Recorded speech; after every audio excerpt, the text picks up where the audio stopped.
الحمد لله نحمده ونستعينه ونستغفره ونعوذ بالله من شرور أنفسنا ومن سيئات أعمالنا من يهده الله فلا مضل له ومن يضلل فلا هادي له أشهد أن لا إله إلا الله وحده لا شريك له وأشهد أن محمدا عبده ورسوله أما بعد. Ya ikhwah, kita melanjutkan kajian kita Mukhtasar Sahih Muslim. Kita masuk ke bab fi ayatin Nabi SAW wal-iman bih. Bab tentang ayat-ayat Nabi, maksudnya mukjizat ya. Yang dimaksud dengan ayat di sini apa? Mukjizat. Dan sebetulnya penamaan mukjizat dengan ayat itu lebih bagus. Ya, kenapa? Karena ayat adalah lafaz yang ditunjukkan oleh Al-Quran dan hadis. Di ayatin Nabi SAW, tentang ayat-ayat Nabi, artinya mukjizat-mukjizat Nabi SAW, wal iman bihi, dan mengimaninya. Hadis nomor 19, An Abi Hurairah radhiyallahu anhu anna Rasulullah sallallahu alaihi wasallam qala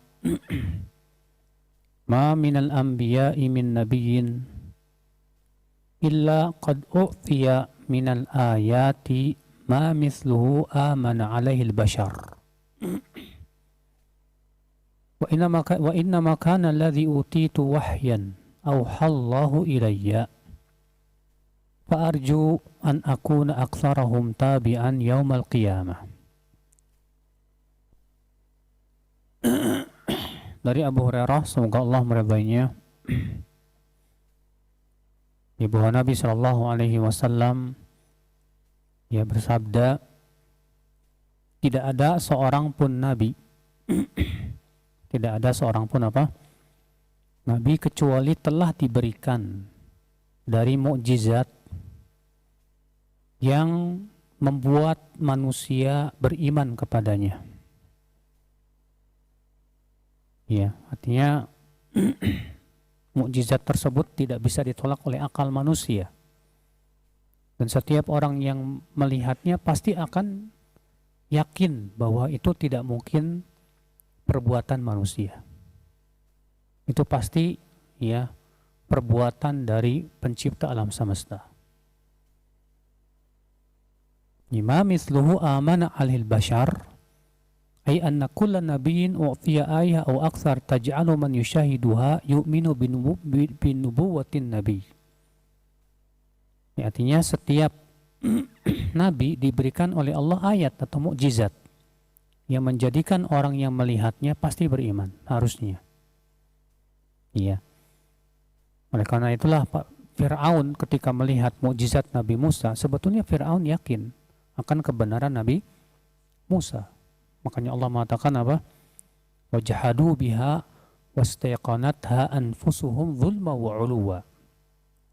Mereka mengingkari risalah Nabi Musa, padahal hati mereka yakin akan kebenarannya. Iya. Lalu Nabi bersabda, wa innama kana alladhi utitu wahyan awhallahu ilayya. Dan sesungguhnya yang diberikan kepadaku ini yaitu Al-Quran adalah wahyu yang Allah wahyukan kepadaku. Apa maksud sabda Nabi ini? Ya, dalam hal ini ada dua pendapat ulama. Sebagian ulama berpendapat bahwa yang dimaksud adalah ya, setiap nabi diberikan mukjizat. Adapun mukjizatku yang paling besar itu Al-Quran. Itu maksud. Ini pendapat yang pertama. Bahwa setiap nabi diberikan oleh Allah mukjizat. Dan mukjizatku yang terbesar adalah Al-Quran. Pendapat yang kedua, bahwa mukjizat nabi, para nabi terdahulu itu sudah tidak terlihat lagi. Ya, mukjizat-mukjizat yang Allah berikan kepada para nabi itu sudah tidak terlihat lagi. Sedangkan mukjizat yang Allah berikan kepada Rasulullah yaitu Al-Quran, ia akan terus terlihat sampai hari kiamat. Iya, akan terus dibaca oleh manusia sampai hari kiamat. Dan makna yang kedua ini yang dirajihkan oleh Al-Hafidh Ibnu Hajar Al-Asqalani rahimahullah. Beliau berkata dalam kitab Fathul Bari, wa hadza aqwal muhtamalat wa takmiluhu fil ladzi ba'dah. Ini adalah makna yang paling kuat yang terkandung dalam hadis tersebut. Iya.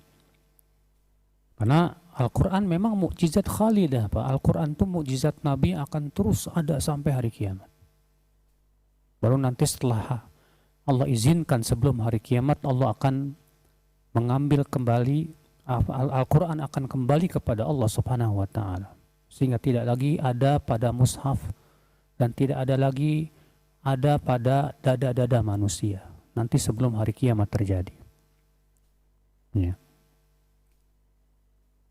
Kemudian Rasulullah SAW fa'arju an akuna aktsarahum tabi'an yaumal qiyamah. Maka aku berharap sekali aku adalah menjadi nabi yang paling banyak pengikutnya nanti pada hari kiamat. Di sini kita ambil beberapa faedah. Faedah yang pertama, al-haditsu dalilun ala isbatil ayati lil anbiya. Hadis ini menunjukkan bahwa setiap nabi memiliki mukjizat. Setiap nabi memiliki apa?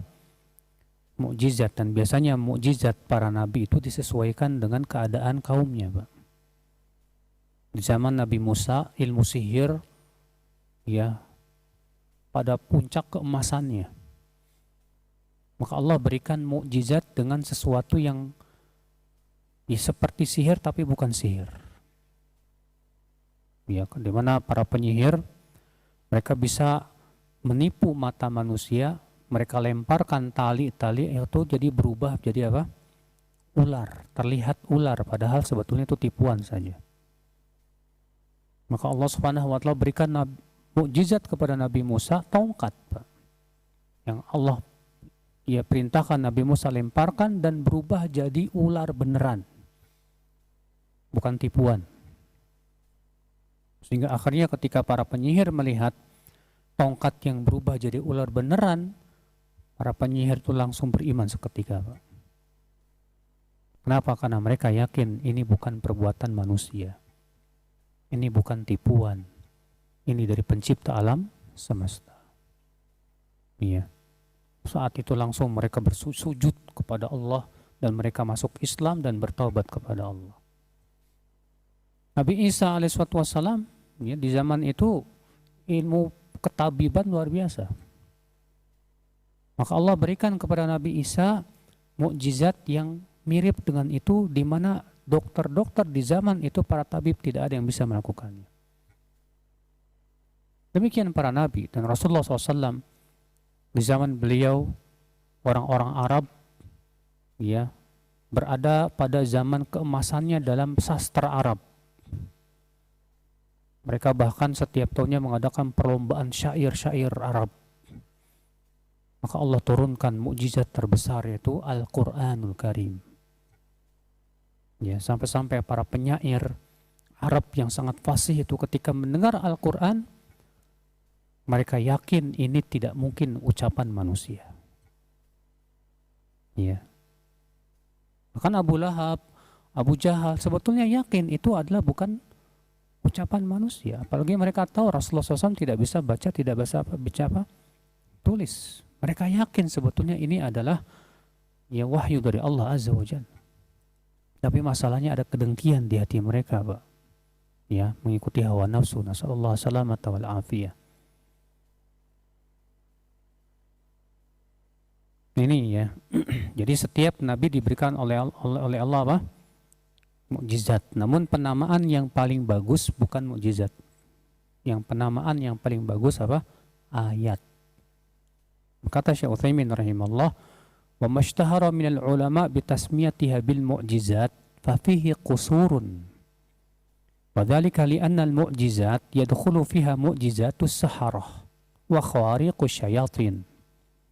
At-ta'biru bil ayati khairun min at-ta'bir bil mu'jizati li sababain. Awalan li'annahu al-lafz alladhi ja'a fil kitabi was sunnah. Thaniyan la yuraddu alaihi mislul khawariq la yaridu alaihi mislul khawariq allati takulu minas sahara wasyayatin. Adapun yang masyhur di kalangan para ulama dengan penamaan mukjizat ini jelas kurang sekali kata beliau. Karena mukjizat itu dari kata a'jaza yu'jizu i'jazan. Artinya apa? Membuat orang lain lemah untuk melakukannya. Karena kata-kata mukjizat ini masuk juga perbuatan para penyihir. Karena para penyihir pun juga bisa melakukan perbuatan-perbuatan yang orang lain tidak bisa lakukan, Mbak. Seperti para penyihir bisa melakukan tidak mempan dibacok misalnya. Ada juga penyihir yang bisa jalan di atas air misalnya. Dan yang lainnya. Ada penyihir yang bisa hilang misalnya. Demikian pula perbuatan setan. Maka kata beliau mengungkapkan dengan kata ayat lebih baik daripada ungkapan mukjizat. Karena dua sebab. Sebab yang pertama, karena itu lafaz yang ada dalam Al-Quran dan hadis. Yang kedua, supaya tidak masuk padanya ya perbuatan para penyihir dan para setan. Jadi mengungkapkan dengan ayat itu lebih baik daripada mengungkapkan dengan kata apa? Mukjizat. Al-faidatu tsaniyah, faidah yang kedua. Al-haditsu dalilun ala anna al-Qur'an al-Karim huwa al-ayah al-'uzma allati utiyaha an-nabiyuna sallallahu alaihi wasallam. Di sini menunjukkan ya akhi bahwa Al-Qur'an adalah ayat yang paling agung yang Allah berikan kepada Nabi Muhammad sallallahu alaihi wasallam. Iya. Kenapa? Ayat atau mukjizat yang paling agung yang Allah berikan kepada Rasulullah karena yang pertama apa? Ia akan terus ada sampai hari kiamat. Dan setiap muslim membacanya alhamdulillah sampai detik ini. Iya. Dan tidak ada sampai detik ini, tidak ada satupun orang yang mampu yang membuat seperti Al-Quran sampai detik ini. Dan Allah menantang semenjak 1400 ya tahun yang lalu lebih. Wa in kuntum fi raibim mimma nazzalna ala abdina fa'tu bi suratin min mithli.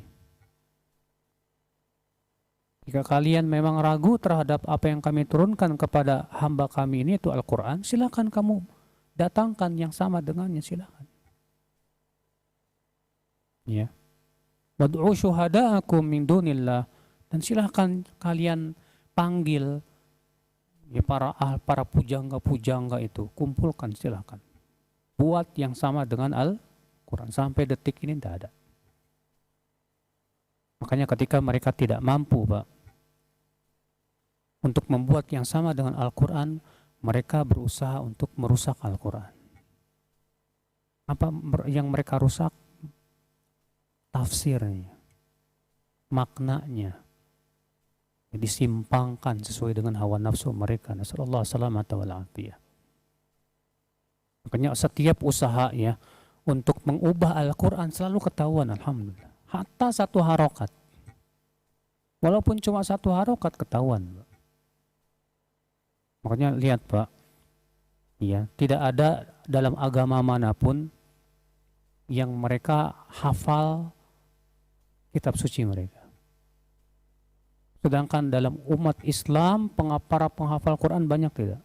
Banyak sekali, bahkan anak kecil sudah hafal Al-Quranul Karim, Masya Allah. Itu menunjukkan penjagaan Allah terhadap Al-Quranul Karim yang luar biasa ya akhal Islam. Iya. Al-faidatu tsalitsah, faidah yang ketiga.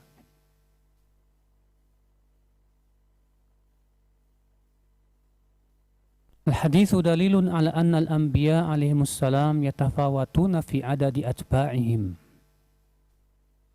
Di sini menunjukkan bahwa para nabi itu pengikutnya beda-beda, Pak.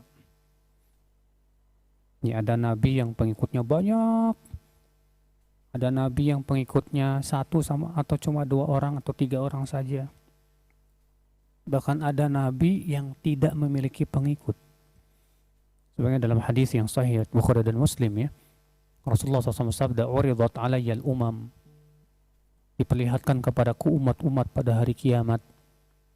"Fara'aitu nabiyan wa ma'ahu rahtun." Aku melihat ada nabi yang diikuti suatu kaum. "Wa nabiyan wa ma'ahu rajulun wa rajulan." Ada lagi nabi yang pengikutnya cuma 1-2 orang saja. "Wa nabiyan wa laisa ma'ahu ahadun." Bahkan ada nabi yang nggak punya pengikut sama sekali, Masya Allah. Iya. Di sini kita ambil faedah yang kelima, ya akhi. Dalilun ala anna nabiyyana SAW aktsarul anbiya'i tabi'an yaumal qiyamah. Bahwa Nabi SAW itu nabi yang paling banyak pengikutnya nanti pada hari kiamat. Rasulullah SAW yang paling banyak pengikutnya nanti pada hari kiamat, Pak. Bahkan separuh lebih penduduk surga itu dari umat Islam. Alhamdulillah. Ya, makanya Rasulullah SAW bersabda, "Ukhtirtu baina an yudkhal nisfu ummatil jannah wa baina syafa'ah." Aku diberikan pilihan oleh Allah antara separuh umatku masuk ke surga atau aku diberikan syafaat. Maka aku memilih syafaat saja. Karena dengan syafaat lebih banyak lagi umat Islam yang masuk surga. Makanya Rasulullah sabda dalam hadis yang lain, ya, "Walladzi nafsu Muhammadin biyadihi inni la arju an takunu nisfa ahlil jannah." Demi zat yang diri Muhammad berada di tangannya, aku berharap kalian ini menjadi separuhnya penduduk surga. Bayangkan, separuhnya penduduk surga dari umat Islam. Separuhnya lagi dari mana, Pak? Dari umat-umat sebelum umat Islam yang beriman kepada Nabi mereka. Yang sebelum datangnya Nabi Muhammad sallallahu alaihi wasallam. Faedah yang ke berapa? Yang kelima. Al-haditsu dalilun ala anna al-Qur'an sababun li kathratil atba' li umumi naf'ihi wa ta'thirihi ala talihi wa sami'ihi. Dalil hadis ini dalil bahwa Al-Qur'an itu sebab banyaknya pengikut Rasulullah SAW. Kenapa? Karena manfaatnya luar biasa. Dan pengaruhnya dahsyat, Pak, bagi orang yang membacanya dan yang mendengarkannya. Bahkan orang yang tidak paham saja ketika mendengarkan Al-Quran, Masya Allah, ya, terasa beda di hati. Al-Quran, karena memang ia mukjizat atau ayat dari Allah Azza wa Jalla.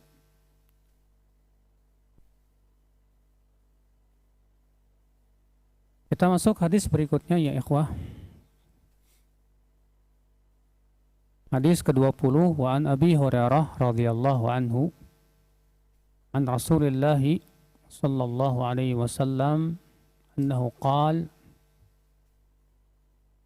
"Walladhi nafsu Muhammadin biyadihi la yasma'u bi ahadun min hadhihi al-ummah yahudiyyun wala nasraniyun thumma yamutu walam yu'min billadhi ursiltu illa kana min ashabin nar."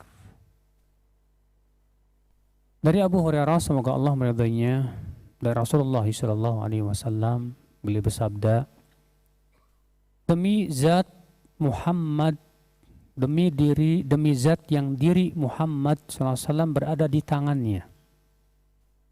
Demi zat yang diri Muhammad SAW berada di tangannya, tidaklah seorang pun dari umat ini mendengar tentang aku.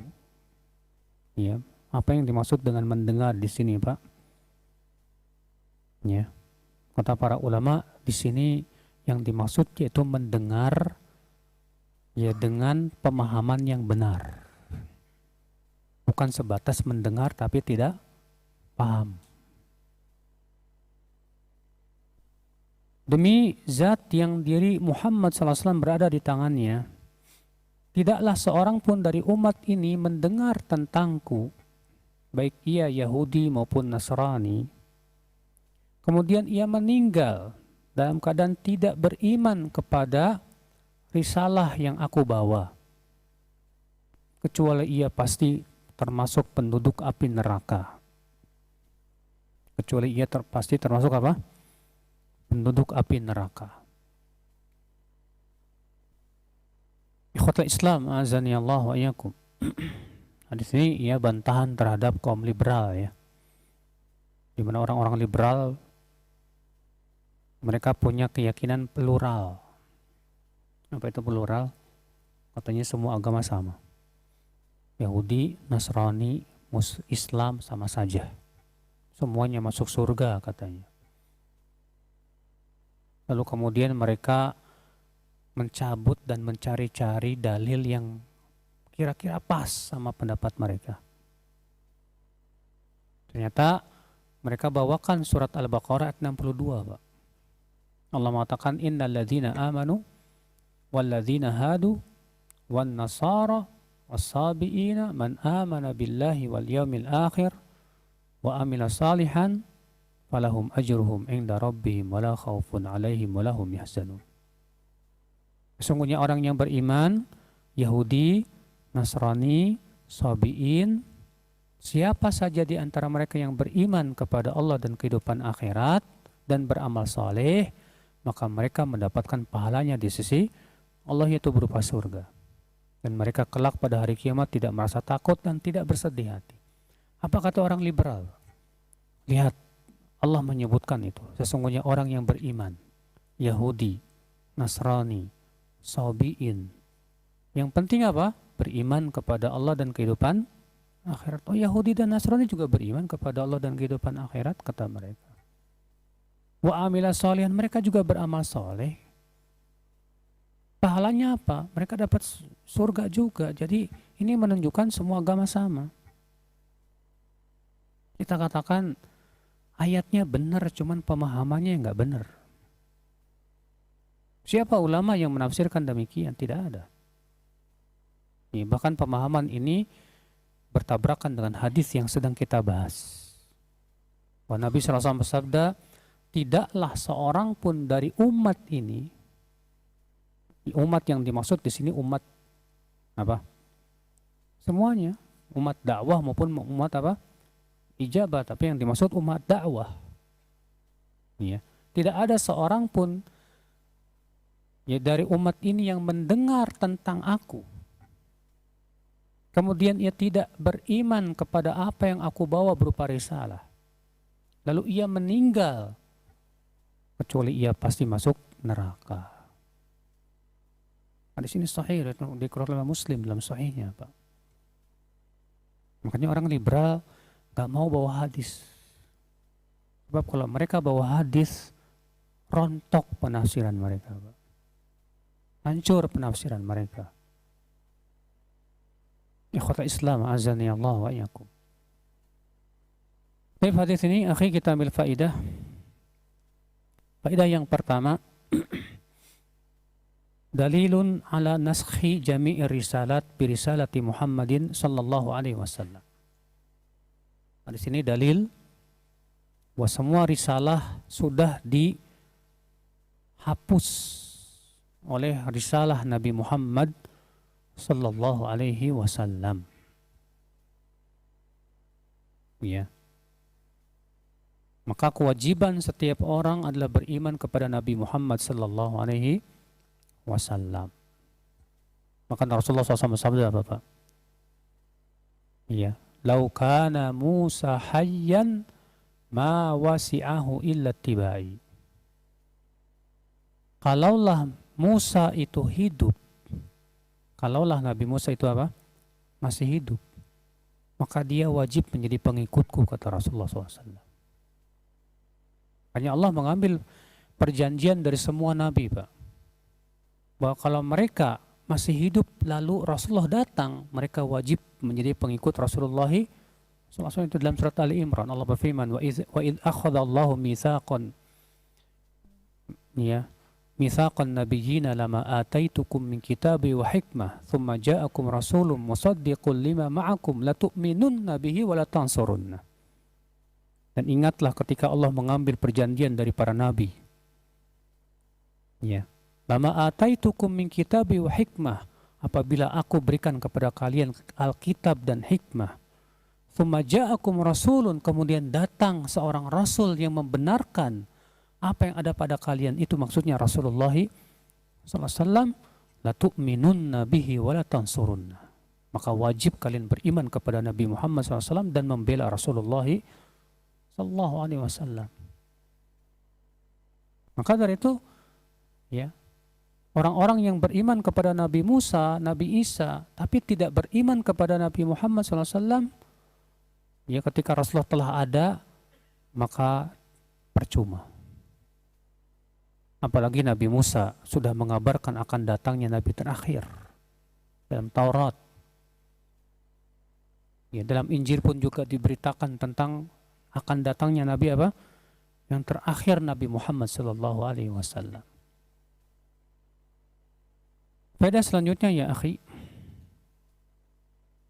mungkin ada yang bertanya, kenapa Rasulullah hanya menyebutkan Yahudi dan Nasrani? Kenapa Rasulullah tidak menyebutkan selain Yahudi dan Nasrani? Kata Imam Nawawi, ya, karena orang Yahudi dan Nasrani punya kitab suci. Punya kitab apa? Suci. Maka seakan-akan Rasulullah mengatakan bahwa walaupun mereka punya kitab suci tapi tidak beriman kepada risalah Nabi Muhammad, maka itu percuma. Kalau mereka yang yang sudah punya kitab suci saja tetap wajib beriman kepada Nabi Muhammad SAW, bagaimana dengan orang yang tidak punya kitab suci? Iya. Al-faidatu tsaniyah, faedah yang kedua. Dalilun ala anna risalatan Nabi SAW ammah di jami'in nas ila qiyamis sa'ah. Di sini dalil bahwa risalah Nabi Muhammad SAW itu umum untuk seluruh manusia sampai hari kiamat. Jadi Nabi Muhammad SAW itu, Pak, tidak hanya diutus untuk orang Arab, tidak hanya diutus untuk apa, tapi beliau diutus untuk semuanya, untuk semua bangsa, untuk semua ras. Jadi tolong jangan dipilah-pilah. Sehingga nggak perlulah ada penamaan Islam Nusantara, Islam ini, Islam itu. Jangan dipilah-pilah. Islam satu. Itu yang berasal dari Nabi Muhammad SAW, ya akhal Islam. Ya. Adapun adat istiadat, yang namanya adat istiadat itu, ya akhi, harus mengikuti apa? Syariat. Bukan syariat malah ngikutin apa? Adat. Boleh adat dijadikan patokan kapan? Para ulama memberikan kaidah dalam kitab-kitab usul fikih mereka. Adat boleh dijadikan patokan kalau tidak ada batasannya dalam syariat. Kalau tidak ada batasannya dalam apa? Syariat, maka batasan itu boleh dikembalikan kepada adat istiadat. Sebuah contoh misalnya apa? Allah menyuruh tidak untuk menutup aurat. Allah menyuruh untuk menutup aurat. Tapi ada nggak batasannya dalam syariat? Bentuknya harus begini pakaiannya, warnanya harus begini pakaiannya. Enggak. Karena tidak ada patokannya, maka dikembalikan kepada adat istiadat. Maka pakaian kita orang Indonesia, ya, sesuai dengan adat kita. Pakai koko, pakai sarung misalnya. Orang Saudi, ya adatnya sepeda lagi pakaiannya. Pakai gamis putih, pakai gutroh, ya pakai e-call. Nah, antum orang kita berada di Indonesia jangan pakai pakaian orang Saudi, salah. Ya, kata Syekh Utsaimin, yang sunnah dalam berpakaian adalah mengikuti adat kebiasaan masing-masing. Nah, kalau antum misalnya di Indonesia malah pakai pakaian Saudi, bisa jadi itu pakaian syuhroh. Karena beda sendiri bikin orang terkenal, Pak. Ya. Hatta itu yang memakainya ustadz sekalipun, ini nggak sesuai. Maka Syekh Abdul Muhsin Al-Abbad menyebutkan bahwa pakai pakaian Saudi di Indonesia termasuk pakaian syuhroh, kata beliau. Apa sih pakaian syuhroh itu? Yang disebutkan dalam hadis Nabi SAW, man labisa thawba syuhroh, albasahullahu thawbal mahanah yaumal qiyamah. Siapa yang memakai pakaian syuhroh, Allah akan pakaikan untuknya pakaian kehinaan nanti pada hari kiamat. Hadis itu sahih dari Imam Ahmad dalam musnadnya. Ya. Nah, ini jadi adat istiadat boleh dipakai kapan? Ketika tidak ada batasannya dalam syariat. Dan itu pun syaratnya tidak bertabrakan dan tidak melanggar syariat. Adapun kalau bertabrakan dengan syariat, seperti misalnya pakaiannya membentuk, ya, pakaiannya malah memperlihatkan aurat, maka ini jelas tidak boleh. Hanya kalau bertabrakan antara adat dan syariat, mana yang kita dahulukan, Pak? Ya tentu syariat. Adat itu kan ya buatan manusia, sedangkan syariat itu dari penciptanya manusia. Ya, maka salah sekali kalau ternyata adat lebih dahulukan daripada syariat. Ikhwatal Islam azani Allah wa iyyakum. Faedah selanjutnya ya akhi, al-hadis fi mafhumihi dalilun ala anna man lam tablughu da'wah fahuwa ma'dzur. Hadis ini mafhumnya menunjukkan bahwa orang yang belum sampai kepadanya dakwah masih dimaafkan. Orang yang belum sampai kepadanya apa? Dakwah masih dimaafkan. Iya. Karena Rasul sabda, tidaklah seorang pun dari umat Islam mendengar tentang aku, baik ia Yahudi maupun Nasrani, kemudian ia meninggal dalam keadaan tidak beriman kepadaku, kecuali pasti masuk neraka. Nah, berarti mafhum mukhalafahnya apa, Pak? Jadi kalau ia belum mendengar sama sekali, seperti mereka yang hidup di tengah hutan, ya, yang sama sekali belum pernah mendengar apa? Ajaran Rasulullah SAW. Maka yang seperti ini para ulama berbeda pendapat hukumnya nanti di hari kiamat gimana. Adapun di dunia, karena mereka di luar Islam, mereka ya tetap kita katakan kafir. Karena itu agamanya bukan Islam. Ya. Tapi untuk di hari kiamat nanti, khilaf para ulama dalam hal ini kepada beberapa pendapat. Pendapat pertama mengatakan bahwa mereka di neraka. Tapi ini pendapat yang lemah. Pendapat yang kedua mengatakan, ya, ada yang mengatakan mereka di surga. Pendapat yang ketiga mengatakan mereka di tengah-tengah antara surga dan neraka. Pendapat yang ketiga mengatakan mereka di bawah kehendak Allah. Iya. Pendapat yang lain mengatakan tawakuf, nggak bisa apa dipastikan. Pendapat yang lainnya bahwa mereka nanti pada hari kiamat akan diuji lagi oleh Allah pada hari kiamat. Dan ini pendapat yang dipilih oleh Imam Ibnu Qayyim rahimahullah. Iya. Kata Ibnu Qayyim, al-madhhabus tsamin annahum yumtahanuna fi arasatil qiyamah wa yursalu ilaihim hunaka rasulun wa ila kulli man lam tablughu da'wah.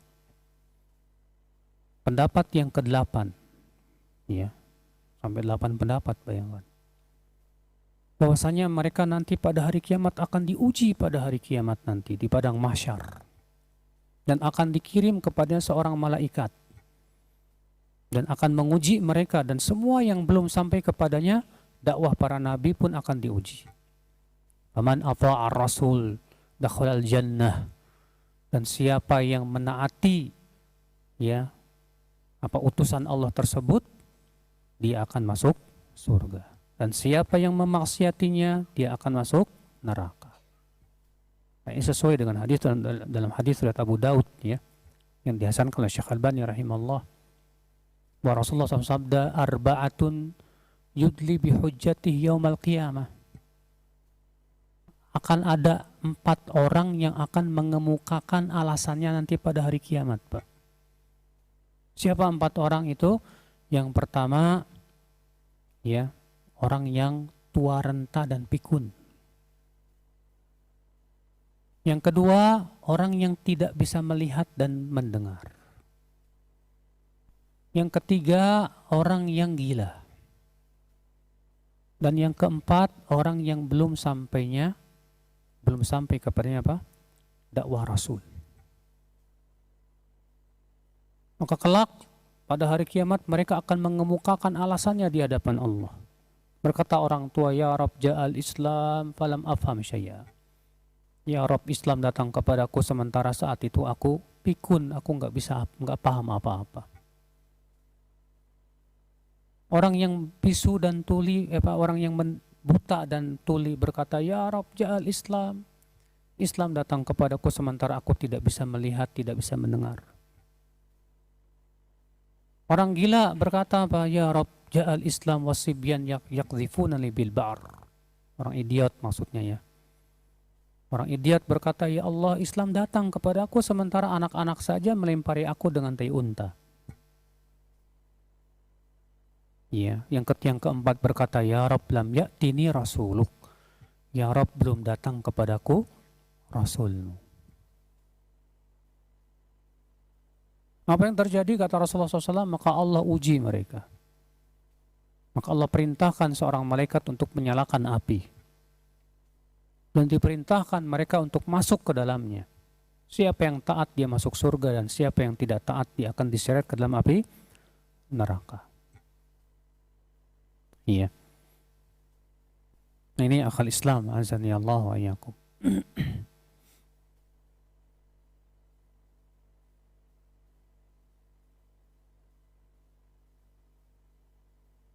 Faedah selanjutnya ya akhi, yang bisa kita petik dari hadis ini, fi isbatul yad lillahi ta'ala, penetapan bahwa Allah punya tangan, isbatan yaliqu bijalalihi min ghairi taqyifin wala tamthil, dengan penetapan yang sesuai dengan keagungan Allah tanpa mempertanyakan bagaimana bentuknya, tanpa juga menyamakannya dengan tangan makhluknya. Min ghairi tahrifin wala ta'til, tanpa mengubah-ubah maknanya, dan tidak juga menolak sifat tersebut. Wa hiya sifatun dzatiyah khabariyah, di mana ia adalah sifat zat Allah Subhanahu wa taala. Ini karena dari mana itu Rasul bersabda apa? Wallazi nafsu Muhammadin biyadi. Demi yang jiwa Muhammad SAW, demi zat yang jiwa Muhammad SAW berada di tangannya. Berada di tangannya. Ya. Berarti Allah punya tangan tidak, Pak? Punya. Allah punya tangan. Dan Ahlus Sunnah punya keyakinan Allah punya 2 tangan. Berdasarkan firman Allah, bal yadahu mabsutatani yunfiqu kaifa yasha. Justru 2 tangan Allah terbuka. Ya. Ini bantahan terhadap orang Yahudi yang mengatakan katanya tangan Allah terbelenggu. Allah berfirman, wa qalatil yahudu yadullahi maghlulah gullat aydihim walu'inu bima qalu bal yadahu mabsutatan yunfiqu kaifa yasha. Berkata orang Yahudi, tangan Allah terbelenggu. Ya. Justru kata Allah, tangan mereka lah yang akan dibelenggu pada hari kiamat. Dan mereka dilaknat akibat ucapan mereka itu. Justru kedua tangan Allah terbuka. Orang Yahudi masih beriman Allah punya tangan, Pak. Cuman mereka mengatakan tangan Allah apa? terbelenggu. Maksudnya apa? Allah pelit, koret. Ya, katanya Allah tangannya terbelenggu. Maka Allah bantah perkataan Yahudi itu. Allah mengatakan justru tangan-tangan mereka akan dibelenggu nanti pada hari kiamat. Iya. Lalu Allah mengatakan apa? Justru dua tangan Allah terbuka. Dan ini nggak mungkin, Pak, ditakwil kepada makna apa? Kekuasaan, nggak mungkin. Atau nikmat, nggak mungkin. Karena bentuknya musanna. Ya. Dua. Kalau ditakwil kepada kekuasaan, nggak mungkin dua kekuasaan. Masa kekuasaan Allah ada dua? Atau nikmat, dua nikmat, nggak mungkin juga. Redaksinya saja sudah menolak. Cuma ya itulah, Pak, sudah sebagaimana sering kali saya sampaikan ya. Mereka kaum Asy'ariyah, Maturidiyah, Mu'tazilah, Jahmiyah gak mau terima Allah punya tangan. Hanya karena syubhat akal mereka gak masuk di akal. Masa Allah punya tangan katanya. Kalau Allah punya tangan berarti berbentuk jasad dong. Berbentuk jasmani dong. Akibat mereka apa? Memikirkan sifat Allah dengan akal dan menyamakannya dengan makhluk. Allah al-musta'an. Baik ya akhi, kita lanjutkan hadis yang selanjutnya.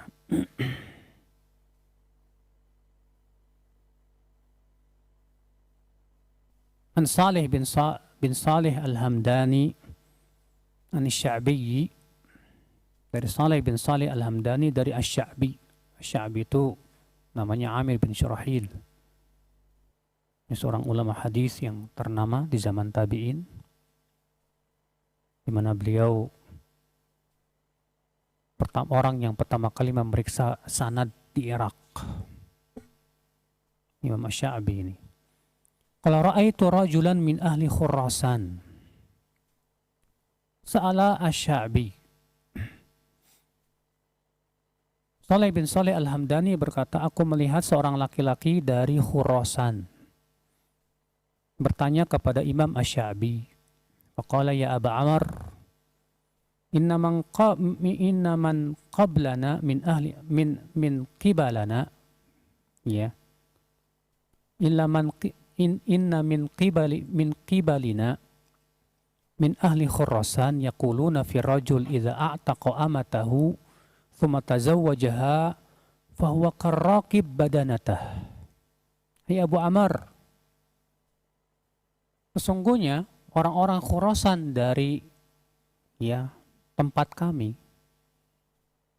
mereka mengatakan tentang orang yang memerdekakan hamba sahaya wanitanya, lalu ia menikahi hamba sahaya tersebut, bagaikan dia menunggangi untanya sendiri. Jadi ya, orang ini berkata kepada Imam Sya'bi tentang keyakinan orang-orang yang ada di tempatnya di Khurasan. Katanya kalau ada orang yang memerdekakan hamba sahaya wanitanya, lalu hamba sahaya wanita ini dinikahi setelah dimerdekakan, sama saja dia apa? Ya, menunggangi apa? Untanya. Faqala Sya'bi, berkata Imam Asy-Sya'bi membantah keyakinan masyarakat itu. Iya, karena keyakinan ini bertabrakan dengan dalil. Haddatsani Abu Burdah bin Abi Musa an abihi anna Rasulullah sallallahu alaihi wasallam qala thalathatun yu'tawna ajrahum marratain. Telah menyampaikan hadis kepadaku Abu Burdah bin Abi Musa dari ayahnya yaitu Abu Musa al-Asy'ari radhiyallahu anhu. Anna Rasulullah SAW qala, bahwasanya Rasulullah SAW bersabda, ada 3 orang yang diberikan pahalanya 2 kali lipat. Ada 3 orang yang diberikan pahalanya berapa? 2 kali. Yang pertama, rajulun min ahlil kitab amana binabihi wa adrakan nabiyya SAW fa amana bihi wattaba'ahu wa saddaqahu falahu ajran. Itu seorang ahli kitab yang beriman kepada nabinya, lalu ia menemui masa Nabi SAW dan ia pun beriman kepada Nabi Muhammad SAW dan mengikutinya dan membenarkannya. Falahu ajran, maka dia dapat 2 pahala. Wa 'abdun mamlukun adda haqqallah azza wa jal wa haqqa sayyidihi falahu ajran. Dan seorang hamba sahaya yang melaksanakan hak Allah azza wa jal dan melaksanakan hak majikannya, maka ia dapat 2 pahala. Rajulun kanat lahu amah faghadzaha fa ahsana ghidhaaha thumma addabaha fa ahsana adabaha thumma a'taqaha wa tazawwajaha lahu falahu ajran. Seorang laki-laki yang memiliki hamba sahaya wanita, lalu ia berikan makan dengan sebaik-baiknya, dan ia berikan adab, artinya mengajarkan dia ilmu dengan sebaik-baiknya. Kemudian ia merdekakan hamba sahaya wanita ini, lalu ia nikahi, maka ia dapat 2 pahala. Kemudian Asy-Sya'bi berkata kepada orang Khurasan itu, "Khudh hadzal hadits bi ghairi syai'in. Faqad kana rajul yarhalu fima duna hadza ila al-Madinah."